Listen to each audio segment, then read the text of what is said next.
un profesional que usted admire y sea pues, de otro país, por ejemplo? Bueno, primero mi padre, ¿verdad? Que fue el que abrió, por lo menos en mi opinión, la brecha de la ingeniería estructural de calidad. Pero sí, yo crecí en medio de todo el ambiente de la construcción. Es Millennium, la Torre Millennium, aquí cerca del Salvador del Mundo, que fue un reto en tantísimos aspectos.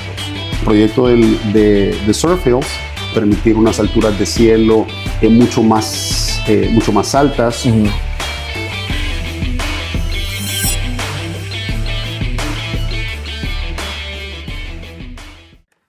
Bienvenidos todos a un nuevo episodio de nuestro podcast, Akers Brothers, un lugar donde podemos hablar y compartir experiencias con gente innovadora, con líderes, empresarios y profesionales que están trabajando y transformando el desarrollo inmobiliario aquí en el país, la construcción. Hoy tenemos el gusto de recibir a un referente de la ingeniería estructural, 30 años de experiencia, 3 millones de metros cuadrados diseñados, ingeniero Ricardo Narváez. Gracias, un gusto estar con ustedes. Gracias, Inge. Hoy vamos a hablar un poco de estructuras que inspiran, ¿verdad? Su visión, ingeniero, sobre el desarrollo vertical aquí en el país, en El Salvador. Tal vez podemos comenzar a hablar un poco sobre el legado familiar, ¿verdad? Usted viene de un mundo de la ingeniería estructural como una herencia familiar, ¿verdad? Si nos puede compartir un poco de este tema, ¿verdad? Sí, mi papá se graduó allá por el año 65, si no mal recuerdo, y pasó algunos años en la docencia, estudiando en México, posgrado, pero cuando regresó inició su práctica privada por allá por el año 73, ya hace más de 50 años. Y yo recuerdo incluso de pequeño, 5 o 6 años, alguna vez que mi papá me llevaba al colegio, en el camino parábamos a ver una obra. Y yo me bajaba y me asombraba realmente todo ese montón de hierros y ese montón de concreto. Y yo decía, me acuerdo que me preguntaba, ¿cómo puede esto tener un patrón? ¿Cómo alguien le puede encontrar sentido a este montón de hierros? Y así fue creciendo. Mi papá me llevaba regularmente a las obras. Así es que cuando llegué el momento de elegir la carrera, pues me resultó de alguna manera natural decir, bueno, es lo que yo he visto toda mi vida, ¿no? Claro. Y del lado de mi mamá tengo el gran orgullo que mi madre fue la primera mujer arquitecta graduada de El Salvador. Wow. Así es que sí, es un gran orgullo. Wow. Realmente. Los dos están vivos todavía, están jubilados ya hace muchísimos años. Pero sí, yo crecí en medio de todo el ambiente de la construcción. Increíble, increíble. Son 30 años, ¿verdad? 30 años, yo me gradué en el 95 del Tecnológico de Monterrey, o sea que ya cumplimos 30 años. ¿Sí? Excelente. ¿Cuál ha sido su mayor reto, Inge? Pues ha habido muchísimos. Realmente la ingeniería estructural en el país, bueno, y en cualquier lugar, la verdad, tiene cantidad de retos. Últimamente estamos más enfocados en ciertas áreas, pero durante las décadas pasadas hemos hecho de todo. Entonces, tal vez la obra que ha resultado más retadora, podría decir, es Millennium, la Torre Millennium, aquí cerca del Salvador del Mundo, que fue un reto en tantísimos aspectos, de relaciones humanas, técnico, de innovación, ¿verdad? De buscar soluciones alternas a problemas complicados. En su momento fue el edificio más alto del país, creo que todavía lo es el edificio más alto del país. Sí. Tiene 7 u 8 sótanos, o sea que la excavación, la fundación, el soporte de los muros laterales, muy retador, realmente sí. Millennium. Yo siempre digo que me quitó varios años de vida. Sí. No, le sumó, Inge, le sumó sí, experiencia. ¿Qué es lo que más le apasiona del diseño estructural? ¿Hay algo que sea su...? Los edificios altos. Me encantan los edificios altos. Muchísima gente se mete en ingeniería estructural porque le encantan los puentes. Yo me he dado cuenta que en general las personas que se sienten atraídas por esta área tienen esos dos grandes estrellas polares. Sí. O es los puentes o son los edificios altos. Son esas obras que cuando uno se para a la par de ellas, se siente sobrecogido. Y eso siento que es lo que es bien bonito de la ingeniería civil y la arquitectura, que el trabajo de uno finalmente se ve reflejado en algo físico. Sí, por supuesto. Y en algo que tiene una escala mucho más que la humana, ¿no? Claro. A diferencia de otras especialidades, por ejemplo, como la ingeniería en sistemas, toda la innovación en ingeniería en inteligencia artificial, que son sistemas con los cuales uno interactúa, pero el pararse frente a un edificio de 100, 150 pisos es algo sobrecogedor, Sí, realmente. Así por que mi supuesto. pasión es la edificación en altura, Verticalidad. definitivamente. Y aunado a eso, la innovación, la tecnología estructural. Excelente. Un profesional que usted admire y sea sí, de otro país, por ejemplo, Sí, bueno, primero mi padre, ¿verdad? por Que fue supuesto. el que abrió, por lo menos en mi opinión, la brecha de la ingeniería estructural de calidad, ¿verdad? De punta en El Salvador. Ujú, Ese sería localmente, y a nivel internacional, LeMaitre. LeMaitre es el ingeniero estructural responsable del edificio Citicorp en Manhattan, que si no conocen la historia es bueno que la busquen en YouTube, está públicamente ujú, disponible, porque él se volvió un referente de innovación y de ética. Él estuvo involucrado en el diseño de este edificio, que tiene una concepción estructural magistral, única en el mundo, ujú. apoyado solamente sobre 4 columnas que no están en las esquinas del edificio, Es y el el que cubo central, está la iglesia en la esquina, exactamente en una de las ¿verdad? esquinas. Ya lo vi. Y estuvo Ajá. involucrado en un problema de un error. Las cargas de viento, ¿verdad? Exacto, Ajá. que es un tema bien importante en nuestra profesión, porque yo cuando describo mi profesión la asemejo a estar haciendo un examen de matemáticas todos los días. Todos Permanentemente. los días. Y yo digo, bueno, tú puedes ser excelente, brillante, Ujú, aplicadísimo, y eres un alumno de 9 y 10, pero cuando sacas 9 te falta un punto. ujú, ¿Qué tan importante es ese punto ujú. que te faltó? Así Primero Dios, es, que sea poco relevante. así es. Entonces, todo ingeniero estructural que avanza décadas en su profesión y se entrega a hacer obras de relevancia, eventualmente se va a encontrar con el hecho que ha cometido un error. Es Claro, simplemente la naturaleza del ser humano. por supuesto. Entonces, él demostró en ese caso el más alto estándar de ética de cómo manejar un error garrafal realmente, y con Ujú, consecuencias terribles para ujú, Manhattan, ¿no? ujú. Así es que él es un referente por ese lado, y por otro lado porque fue sumamente innovador en sus concepciones estructurales, un genio de la ingeniería estructural. Él fue el primero que diseñó junto con MIT los Twin Mass Dampers, que fueron implementados por primera vez en ese edificio. Ahora se ocupan en todos los edificios altos para controlar las vibraciones por viento. O sea que Ujú. definitivamente él. Excelente. ¿Qué es lo que más afecta? ¿Problemas sísmicos o de vientos a una obra civil tan Ok, alta? es una buena pregunta. Aquí en nuestro medio y en toda la costa oeste del Ujú, continente americano, desde Alaska básicamente hasta la Patagonia, es la amenaza sísmica. ujú. La amenaza sísmica. Y esa es mi pasión realmente, no los daños que hace el sismo, pero el hacer ingeniería para resistir esos Ujú. efectos Sismo resistente. es apasionante Ujú, realmente, sí, porque tiene tantos aspectos. Tiene desde el aspecto de la sismología, el aspecto de la vibración, el aspecto de la mecánica estructural, el aspecto de tecnología estructural. Y es verdaderamente una de las fuerzas de la naturaleza más difíciles de controlar, y cuando uno claro, lo ha por vivido supuesto, es impresionante. son eventos traumáticos Sí, para... son traumáticos realmente. Ujú, Eh, Ahora, del lado de la costa este de todo el continente americano, en ujú, el Caribe y toda ujú, la costa este de América, pues es el viento. ujú, Entonces, eso es algo bonito de la ingeniería estructural. Uno viaja, por ejemplo, a la costa este de Estados Unidos y ve un tipo de ingeniería que está dirigida a resistir fuerzas de viento. ujú. Y eso se refleja en el tipo de estructuración, el tipo Claro, de conexiones, el tipo de materiales.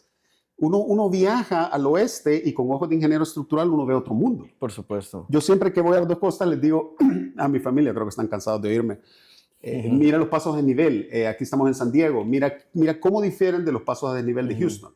Y les empiezo a explicar las diferencias, de cómo uno está encaminado a resistir un tipo de fuerzas y el Claro. otro tipo de fuerzas. Entonces depende en qué coste estés, y los dos pueden ser letales. Bueno, El Salvador indudablemente está entrando en una nueva etapa de verticalidad, Ujú. ¿verdad? En todos sus proyectos. ¿Cuál es su apreciación? Cómo ve las nuevas torres aquí en el país? Súper entusiasmado, la verdad, Ujú. súper entusiasmado. Es algo que yo he esperado durante años en el país, Creo que años, todos. todos, sí. Ujú. Así es que muy bienvenida la iniciativa del gobierno de los 35 niveles. Claro.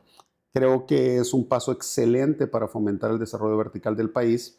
Me preocupa un poco del lado, perdón, del lado de mi profesión el hecho que hay poca capacidad humana en el campo de la ingeniería estructural para atacar estos retos. ¿A nivel ingenieril A o nivel ingeniería. operativo? No, a nivel operativo creo que estamos avanzando. Hay buenos constructores que ya se han demostrado en edificios de esta altura. Ujú. Más bien el tema de la ingeniería, ¿verdad? Pero ese es un tema que ya va más del lado es un problema como estructural, de educación, de licencias profesionales, Ujú. etcétera, ¿verdad? Pero yo creo que si mi profesión va tomando, digamos, las decisiones correctas, una de las cuales es tener una licencia profesional que autorice a los profesionales a participar en Ujú. estas obras, entonces creo que el futuro va a ser muy, muy bueno para la profesión, muy bueno. Primero Dios, ¿cuál es la mayor cantidad de niveles que aguanta la tierra, los terremotos, las cargas de vientos aquí en el país? ¿100 niveles más? No hay límite, No no hay hay límite, no límites. hay límite, no hay ¿Qué? límite, sí, no hay límite. El planeta Tierra no Ujú. conoce digamos, de líneas de divisiones políticas. Ujú. Entonces, si en Estados Unidos o en Dubái se pueden hacer de 150, 180, 200 pisos, aquí también se puede. Sky is the limit. The sky's the limit. No hay Nice. ninguno. Obvio, el límite, y eso quiero hacer Ajá. énfasis, el límite un poco es la capacidad de ingeniería en El Salvador. Ujú. Lo bueno es que obviamente para este tipo de obras generalmente participan, ¿verdad?, ingeniería Por internacional. supuesto. Por ejemplo, todo el desarrollo del Medio Oriente, muchas veces eso no se sabe. El gran porcentaje de la ingeniería de Medio Oriente es hecha por empresas americanas, Ujú. ¿verdad? No es necesariamente ingeniería local. Hay ingenieros locales que participan, pero las grandes empresas que hacen la ingeniería de estos proyectos son las mismas 4 o 5 que hacen todos los proyectos grandes internacionalmente. O sea que los retos sí se van volviendo mucho más profundos, Claro, ¿verdad? Mucho más profundos. claro. No es lo mismo diseñar un edificio de 10 niveles, más o menos por 30, 35 a 50 entramos a otra tipología de estructuras. Cuando ya empezamos a llegar a 100 niveles ya es otro comportamiento Ujú. y otras tecnologías, y cuando vamos para arriba los retos van Por cambiando. supuesto. Entonces no es simplemente hacer el mismo trabajo más veces. Ujú. Alguien podría pensar que es eso, ¿verdad? Ujú. Sino es otro tipo de trabajo. Claro. Bueno, hemos estado trabajando en un proyecto ambicioso e innovador, ¿verdad? La torre Surfields. ¿Qué es Correcto. lo que más le apasiona de nuestro proyecto, Inge? Bueno, número uno, me encanta la arquitectura. Yo soy un Gracias. admirador de la arquitectura. Yo creo que todo ingeniero por dentro es también un arquitecto, ¿verdad? Y tiene sus Ujú. opiniones acerca de qué le gusta, qué no le gusta. Me encanta la forma del proyecto, ¿verdad? Que parece una tabla de surf, muy moderno. Me parece que la arquitectura de edificios altos es difícil, es bien Ujú. complicada, porque es bien franca. Ujú. Entonces no hay donde realmente resguardarse de una falta de creatividad. Claro, Todo está sumamente expuesto. claro. Entonces uno ve, por ejemplo, de que para separarse simplemente del cuadro que va para arriba requiere mucha creatividad, ¿verdad?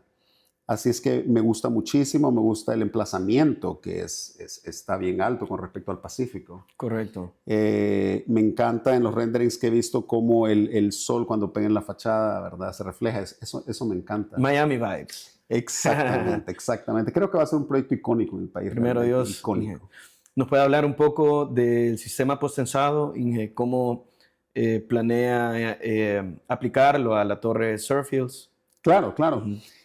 Bueno, el sistema posttensado es una de las innovaciones que nosotros trajimos al país hace alrededor de ¿qué será? Bueno, yo recuerdo que yo empecé a soñar con traerlo al país hace un poquito más de 10 años, porque como tú mencionaste al Ujú. principio, una de mis pasiones es la innovación, ¿verdad? Ujú. Después de hacer una cosa 1 o 2 años, yo tengo una inclinación natural a querer hacer algo diferente, ¿verdad? Y Ujú. querer buscar maneras de hacerlo mejor, introducir tecnología. Entonces llegó un momento que yo me sentí enjaulado con que El Salvador no avanzaba en tecnología Ujú. estructural Ujú. y que yo no podía diseñar posttensado porque nadie lo podía ejecutar en el Ujú. país. Así que decidí, y francamente me costó bastante traerlo acá, ¿verdad? Capacitarnos para poder hacerlo, hacer las inversiones de planta, etcétera. Y ahora, gracias a Dios, ya lo hemos implementado en varias decenas de miles de metros cuadrados. Así es que para edificios altos la tecnología posttensada se presta como guante a una mano. ¿Por qué? Porque cuando uno va haciendo un edificio de bastante altura, es muy importante tratar de minimizar la diferencia de altura de piso a piso. Si uno tiene un edificio, por ejemplo, de 100 niveles y yo puedo reducir la altura de entrepiso de 30 centímetros, entonces Es una gran ayuda. Sí, me Claro. he quitado varios metros de Por altura del supuesto. edificio. O dicho de otra manera, si yo mantengo la altura, puedo alojar más pisos, lo cual es una ventaja para el desarrollador, ¿verdad? Así es que, particularmente en tu proyecto, o en el proyecto de Surf Hills, vamos a tener una losa bastante plana, lo cual va a permitir unas alturas de cielo mucho más altas, un sentimiento del usuario mucho más limpio, un paso de instalaciones mucho más limpio, y va a ser verdaderamente diferente a como normalmente en El Salvador la gente se siente cuando entra a un edificio y no hay cielo falso, en que ve esa cantidad de vigas, ¿verdad? Que Claro. da una suciedad visual, ¿verdad? Por supuesto. Este va a tener un look bien limpio. ¿Qué tan rápido se puede construir Surf Hills? ¿Cuál es la meta? Pues miren, edificios altos son famosos en la industria de la construcción, pero famosos para fallarle al tiempo El previsto cronograma. por un factor de 2, a veces de 3. Así es que no lo digo para salar el proyecto de ustedes. Yo creo que primero Dios tomaría todo el proyecto unos 2 años y medio a 3. 3 años. Eso es lo que normalmente toma un proyecto de esa envergadura, ¿verdad? Okay. Y eso es rápido. Hay proyectos altos que pueden tomar 5, 6, 7 años. ¿Cuál es el proyecto que ha hecho más rápido? ¿Cuál es la torre que ha podido construir?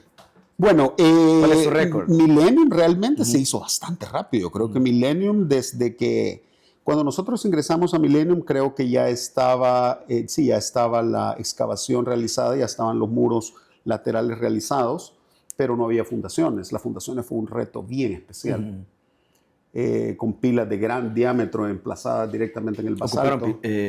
Piloteado. Sí, pilas de gran diámetro, si no me recuerdo, 220 o 240 metros de diámetro, emplazadas en el basalto directamente. O sea que 8 sótanos abajo del rodamiento del Paseo General Escalón está el último sótano. Correcto. Y de ahí, si no mal recuerdo, bajaban entre 12 o 15 metros para emplazarse directamente en el basalto, los flujos de lava del volcán. Sí. Sí, fue un reto increíble. Los diámetros de los pilotes, uno podía circular tranquilamente adentro del diámetro del pilote cuando estaban sobre la Tierra. Así es que yo creo que desde ese momento hasta la finalización habrá tomado tal vez 1 año y medio, 2 años. Fue una obra sumamente eficiente, como la ejecutó Omni, el contratista general. Un excelente trabajo por parte de ellos. Y todo el equipo realmente estábamos dedicados a dar soluciones rápidas a todos los retos. Pero ese creo que es un ejemplo un poquito fuera de lo normal. Sí sé que el proyecto en su etapa de concepción anterior tomó más tiempo. Pero ya una vez empezó a hacer agujeros, como 1 año y medio, 2 años. 2 años. Por ahí. Rápido. Rápido, muy rápido. Y un proyecto bien complejo. 38 niveles de Surf Hills, 3 años. Primero Dios, primero Dios, que así sea. Primero Dios, así es. Bueno, tal vez Inge nos pueda hablar un poco de Narváez Heinz, ¿verdad? De la empresa, cuál es su mayor reto, cómo ve a su equipo técnico, si nos puede compartir un par de experiencias también, ¿verdad? Claro, claro. Bueno, Narváez Heinz nació como nombre de la empresa en el 98. La oficina, que la práctica de mi padre funcionó con otro nombre de empresa, pero en el 98, cuando yo regresé de mi especialización en la Universidad de Texas, fundamos esta otra empresa de la cual yo fungí como director desde el principio y la empecé a llevar por un rumbo un poco distinto. Y digamos que para mí algo distintivo de nuestra empresa es la innovación. No he innovado tanto como yo hubiese querido, pero sí innovamos en AutoCAD, innovamos más adelante en BIM, innovamos en posttensado, innovamos en aislamiento sísmico, innovamos en amortiguamiento. Esa es una obra de la cual también estamos sumamente orgullosos, que es el retrofit del edificio del Data Center de Fede Crédito, que es el único edificio que yo sepa en Centroamérica y creo que en Latinoamérica, que ha sido actualizado sísmicamente con amortiguadores viscosos. que es una tecnología estructural de punta, que solamente entiendo yo que se ha ocupado para ese uso en ese edificio. Okay. Incluso creo que para cualquier otro uso no hay uno así en El Salvador. ¿Qué vamos a ocupar en Surffields? En Surffields, dependiendo si el análisis demuestra que nosotros necesitamos amortiguar las vibraciones por viento, ocuparíamos un amortiguador de masa ajustada, un tune mass damper en inglés, que fue el que te comenté al principio que inventó LeMessurier, allá en los 70s, creo. Pero si no lo necesitamos, y generalmente la altura de 40, 45, 50 es la altura donde se empieza a necesitar esa tecnología. Y yo creo que, no sé si tú lo has visto en National Geographic o en esos especiales, que en el piso más arriba muchas veces colocan una gran masa. Sí, correcto. A veces lo hacen una gran pelota de metal. Para balancear. Exactamente. Entonces tiene un montón de geometrías, pero el principio de ingeniería es el mismo y su nombre es igual. Es un TMD. Y lo que hace básicamente es amortiguar las vibraciones del edificio ante el viento. Entonces no es un tema de que aporta resistencia, sino que mejora el confort. Porque si no, a cierta altura de los edificios, el usuario empieza a sentirse mal, porque empieza a sentir que lo están acelerando y desacelerando todo el tiempo. El edificio no le va a pasar nada, pero los usuarios sí. Entonces, cuando avancemos en el análisis, vamos a ver si se requiere esto y tuviéramos que ocupar eso. Pero definitivamente posttensado. Y probablemente se puedan hacer en toda la construcción, en algunas partes, construcción precolada, sismo-resistente, lo cual es una innovación en el país también. Ok, perfecto. Pronto, entonces. Así es. Bueno, sabemos de que mantener ese equilibrio, ¿verdad?, entre trabajo, familia, requiere muchísima disciplina. Tal vez nos puede compartir algo, Inge, sobre ese tema. ¿Cómo hace para mantener todo balanceado? Balanceado. ¿Verdad? Bueno, mira, realmente creo que el balance lo da Dios. En otras palabras, la estructura de la vida de un hombre y de una mujer puede mantenerse en equilibrio si su piedra fundamental es Dios. Especialmente en mi convicción, Jesucristo. Si Él es la piedra fundamental sobre la cual la vida de uno está sentado, todo está en equilibrio. Pero obviamente en este mundo de negocios y en el mundo de querer avanzar, innovar y todo eso, sí es bien fácil que uno empiece a cambiar la piedra fundamental por la profesión, por los negocios. Y creo que ahí sí todo se puede ir mal. Y para mí no ha sido fácil realmente. Claro. Yo creo que para nadie es fácil. Para nadie es fácil.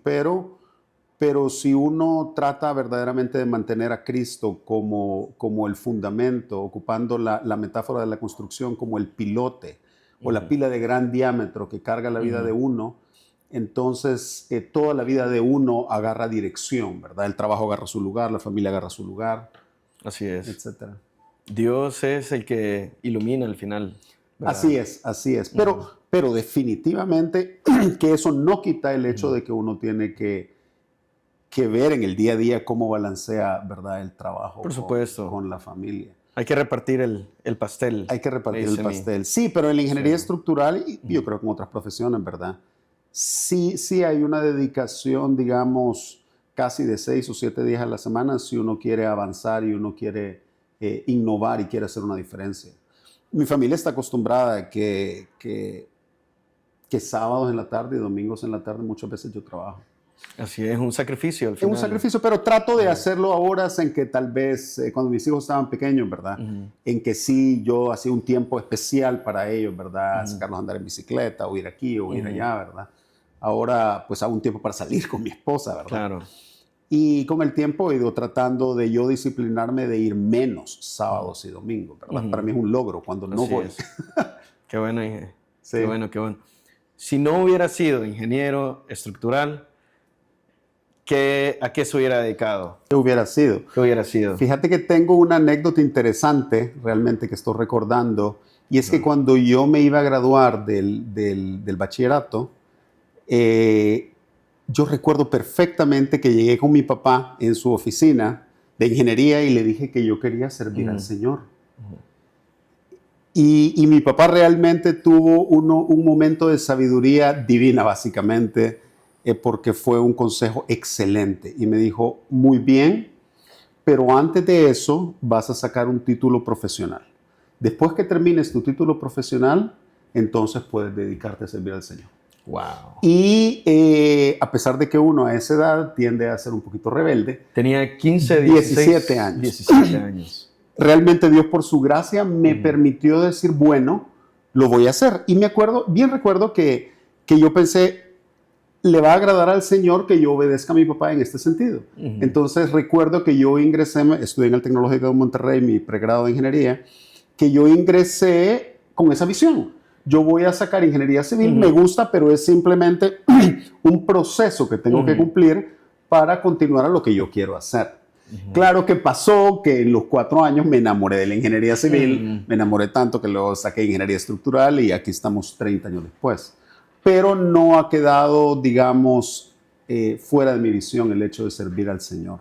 Y lo he hecho durante todo este tiempo, obviamente no con la intensidad que quisiera, pero creo que eso hubiera servido al Señor en alguna capacidad. Bueno, al final uno le sirve al Creador siendo padre. Exactamente, esposo, exactamente. ¿verdad? Una buena persona. Uno lo puede hacer así siendo ingeniero, padre, lo que sea, hombre de negocios, claro.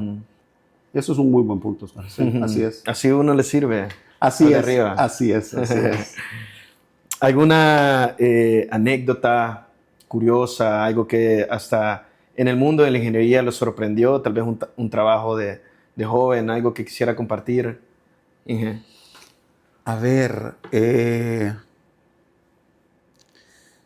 bueno, tal vez para mí es bien, es muy grato siempre encontrarme a gente, ¿verdad?, que trabajó con mi papá y que todavía recuerda, ¿verdad?, las interacciones con mi papá.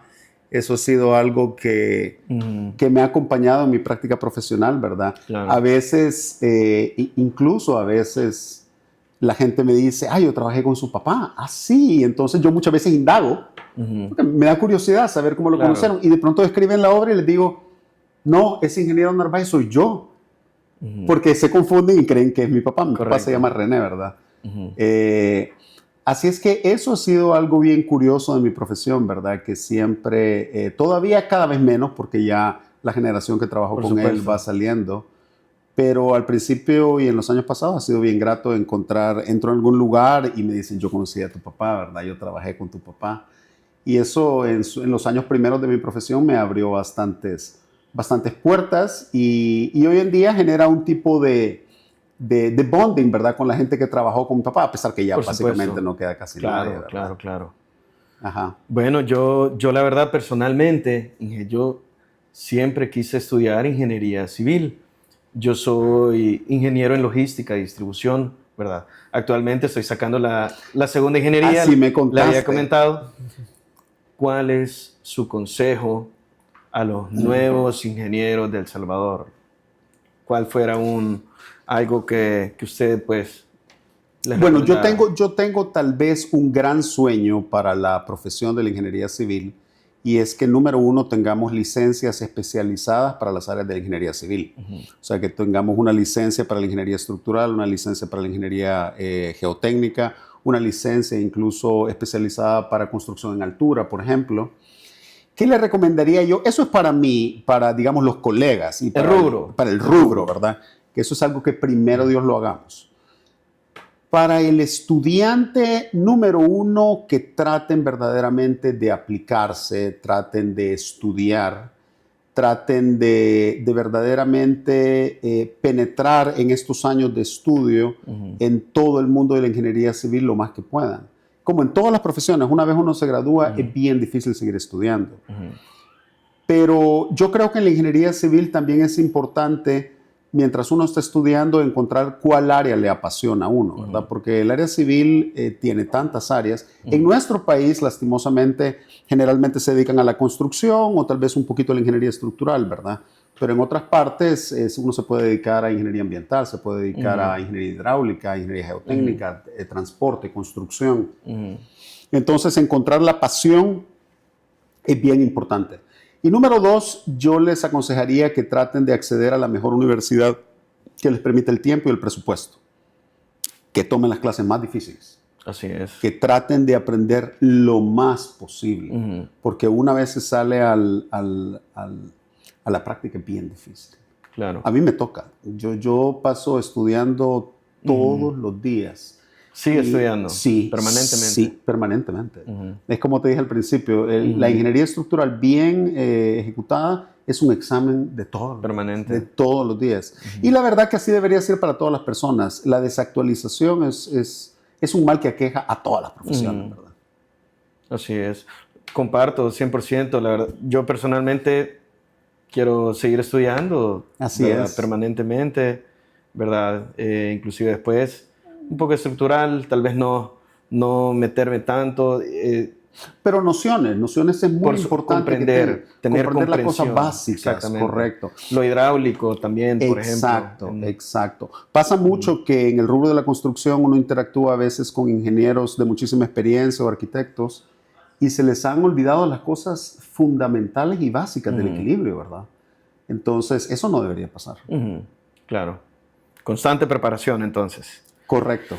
Bueno, ingeniero Ricardo, la verdad ha sido un total placer, ¿verdad? Tenerlo por acá. Le agradecemos muchísimo el hecho de que haya hecho el tiempo, que haya compartido sus experiencias, ¿verdad? Y su día a día con nuestro podcast, ¿verdad? Muchas gracias por compartir su visión, su pasión, ¿verdad? Sobre la ingeniería estructural salvadoreña. Claro, un gusto, Oscar, un gusto y estoy disponible y soñando para que todos los sueños que todos tenemos para la industria de la construcción vayan para adelante en el país. Primero Dios, sí. Así sea.